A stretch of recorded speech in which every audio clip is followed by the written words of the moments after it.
আপনাদের করতালির ধ্বনিতে একটু মুখরিত হোক, আপনাদের করতালির ধ্বনিতে আমাদের এই প্রাঙ্গণ। এখন প্রদীপ প্রজ্বলনের মাধ্যমে আমরা শুভ উদ্বোধন করলাম। প্রদীপ মনের অন্ধকার দূর করে, জ্ঞানের আলোক উদ্দীপ্ত করে। আলোক শিখার এই জ্যোতি সকল বাধা বিপত্তি দূর করে আমাদের সফলতার পথে নিয়ে যাক। এই অগ্নি শিখা সব অশুভ শক্তিকে দগ্ধ করুক। আলোক স্বরূপ জ্ঞান অন্তরাত্মাকে আরো বেশি করে উজ্জ্বল করুক, আরো বেশি করে উদ্বুদ্ধ করুক। কাজী নজরুল, যিনি তার কর্মের মাধ্যমে সমাজকে পরিবর্তন করেছিলেন, করলেন। অনেক অনেক ধন্যবাদ। এই নজরুল জন্ম জয়ন্তী 2025-এ আমরা রয়েছি। আমরা আমাদের মধ্যে পেয়েছি মঞ্চ অলঙ্কৃত করে বসে আছেন সুস্থ সংস্কৃতির পূজারী, বর্ধমান দক্ষিণের মাননীয়। নমস্কার। বিদ্রোহী কবি কাজী নজরুল ইসলামের 126তম জন্মদিবসকে সামনে রেখে রাজ্যের মাননীয় মুখ্যমন্ত্রীর উদ্যোগে গোটা রাজ্য জুড়ে আজকে তার জন্মজয়ন্তী পালন করা হচ্ছে। বর্ধমান জেলার আমাদের তথ্য সংস্কৃতি দপ্তরের আমাদের আধিকারিক রামশঙ্কর মণ্ডল মহাশয়, তিনি এই উদ্যোগ নিয়েছেন নজরুল ইসলামের জন্মজয়ন্তীকে পালন করার জন্য। তারই মঞ্চে উপস্থিত রয়েছেন আমাদের সম্মানীয় আমার সহকর্মী বিধায়ক অলোক কুমার মাঝি মহাশয়, আমাদের জেলা পরিষদের কর্মাধ্যক্ষ আমাদের শান্তনু কোনার মহাশয়, আমাদের এডিএম সাহেব রয়েছেন, অন্যান্য আমাদের সরকারি আধিকারিক মহাশয়রা রয়েছেন। সর্বোপরি আপনারা যারা আজকের এই অনুষ্ঠানকে সুন্দর করে তোলার জন্য বিভিন্ন জায়গা থেকে আমার বোনেরা, শিল্পীরা যারা এখানে উপস্থিত হয়েছেন, সবাইকে আমি আমার শুভেচ্ছা এবং ভালোবাসা জানাই। আমরা জানি যে এই বিদ্রোহী কবি কাজী নজরুল ইসলাম কিভাবে তিনি কবিতা থেকে, সাহিত্যিক থেকে, নাটক থেকে, গানের মধ্য দিয়ে গোটা ভারতবর্ষের মুখ একদিন উজ্জ্বল করেছেন। যিনি আমাদের বাংলার ছেলে, বাংলাকে এইভাবে এগিয়ে নিয়ে গেছেন। আর তাদের মতো মানুষরা একদিন এই সমাজ ব্যবস্থার মধ্যে এত সুন্দরভাবে সব কিছু করেছিলেন বলেই 126 বছর পরও আজকে তার জন্মদিবসকে গোটা বাংলা জুড়ে, বাংলার বাইরেও পালন করা হচ্ছে।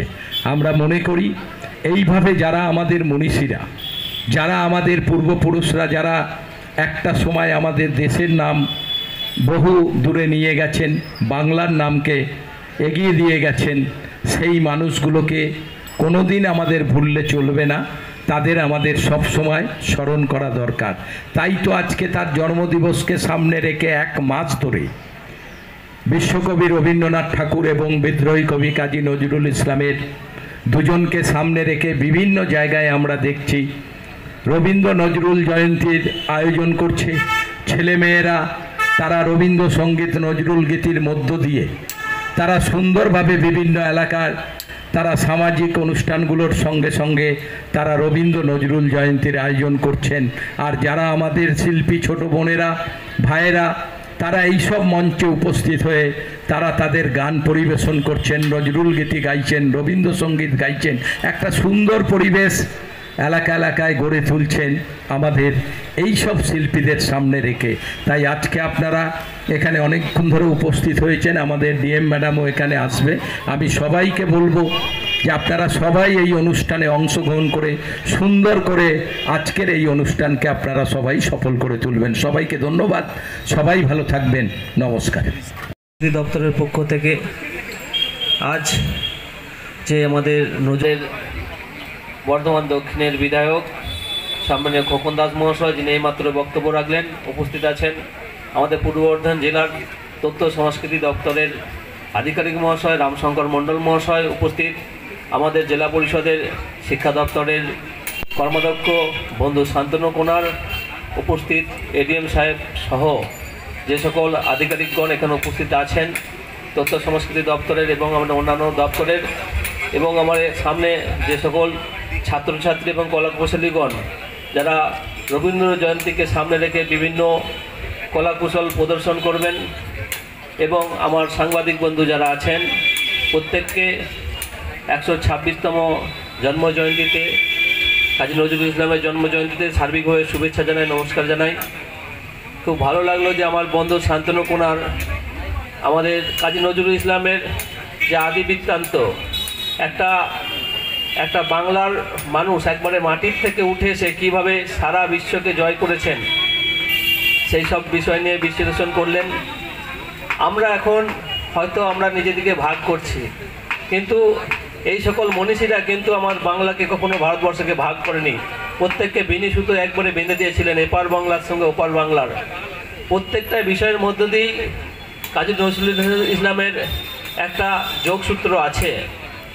কারণ একটা জায়গায় দাঁড়িয়ে থেকে উনি যখন আজানের ধ্বনি শুনছেন, অপরদিকে শ্যামাসঙ্গীত রচনা করছেন, এই যে আমাদের ভ্রাতৃত্বের বন্ধন, এটা কাজী নজরুল ইসলামের মধ্য দিয়েই পাওয়া যায়। আমি উপলব্ধি করেছি একটা জিনিস, যে যখন দেখা যায় আমাদের প্রকৃতি কখন সৌন্দর্য প্রকাশ পায়, যখন আমার পেট ভরা থাকে, যখন আমার মন আনন্দ থাকে, তখন প্রকৃতির সৌন্দর্যটা আমরা অনুভব করি। কিন্তু যখন আমার পেটে খিদে থাকে, অভুক্ত যখন থাকি আমরা, কিন্তু প্রকৃতির সেই সৌন্দর্যটা আমার চোখে আমার সেটা সুন্দর মনে হয় না। কিন্তু সেই জায়গায় আমরা দেখেছি যে কবির লেখা গান, কবিতা, নাটক তৎকালীন মানে ভারতবর্ষে পরাধীন ভারতবর্ষকে কীভাবে বিপ্লবীদেরকে উদ্বুদ্ধ করা যায় সে গান তিনি রচনা করেছেন। তাই সর্বকালই উনি থাকবেন আমাদের প্রাসঙ্গিক। আমি ধন্যবাদ জানাবো আমাদের পূর্ব বর্ধমান জেলা তথ্য সংস্কৃতি দপ্তরকে, যে আমাদের পশ্চিমবঙ্গ সরকার মাননীয় মুখ্যমন্ত্রী মমতা বন্দ্যোপাধ্যায় মহাশয়া বিভিন্ন মনীষীদের জন্ম মৃত্যু দিন এবং বিভিন্ন বিশেষ বিশেষ দিন আমাদের জাতীয় দিবসকে যে সুন্দরভাবে বিভিন্ন দপ্তরের মধ্য দিয়ে যেভাবে আজকে জনসমক্ষে ছাত্র যুবর মধ্যে যে একটা দেশত্ববোধ বা সেই সকল কবিদের যে তাদের বাণী এবং আদর্শকে সামনে রেখে যে পথ চলার একটা জায়গা আজকে তৈরি করে দিয়েছেন মাননীয় মুখ্যমন্ত্রী। কারণ আমরা বিগত দিনে দেখেছি যে বিভিন্ন মনীষীর জন্ম এবং মৃত্যু দিনটা ছিল শুধু একটা দিন। আজকে সেই বিশেষ দিনের যে তাৎপর্য ব্যাখ্যা, সেই ওনার জীবনী পাঠ করা থেকে শুরু করে বিভিন্ন এই জায়গাটা কিন্তু ব্যবস্থা করে দিয়েছেন আজকে পশ্চিমবঙ্গ সরকার তথ্য সংস্কৃতি দপ্তরের মধ্য দিয়ে। আমি বিশেষ করে ধন্যবাদ জানাই যে আমাদের পূর্ব বর্ধমান তথ্য সংস্কৃতি দপ্তর এই কাজটা সুচারুভাবে করছেন। প্রত্যেকটা অনুষ্ঠানই সুন্দরভাবে আমরা পূর্ব বর্ধমান জেলায় বিভিন্ন জেলা স্তরেও যেমন দেখছি, ব্লক স্তরেও দেখছি, আবার দেখা যায় আঞ্চলিক স্তরেও এই অনুষ্ঠানগুলো অনুষ্ঠিত হচ্ছে। তাতে করে আজকের যুব সমাজ এবং ছাত্র সমাজ অনেকটা উদ্বুদ্ধ হচ্ছে। কিছুক্ষণের মধ্যেই আমাদের মাননীয় ডিএম মহাশয় এখানে আসবেন। আমরা অধীর আগ্রহে অপেক্ষা করছি। আমাদের ছোট ছোট ভাই বোনেরা এখানে তারা নৃত্য পরিবেশন এবং সঙ্গীত পরিবেশনের করবে, তারা নিয়ে মানে সেই সজ্জায় সজ্জিত আছে। তাদের অনুষ্ঠানটাই আমাদের কাছে সবথেকে গুরুত্বপূর্ণ বলে আমি মনে করি। তাই এই কোটি কথা বলে কবির প্রতি সশ্রদ্ধ প্রণাম নমস্কার জানিয়ে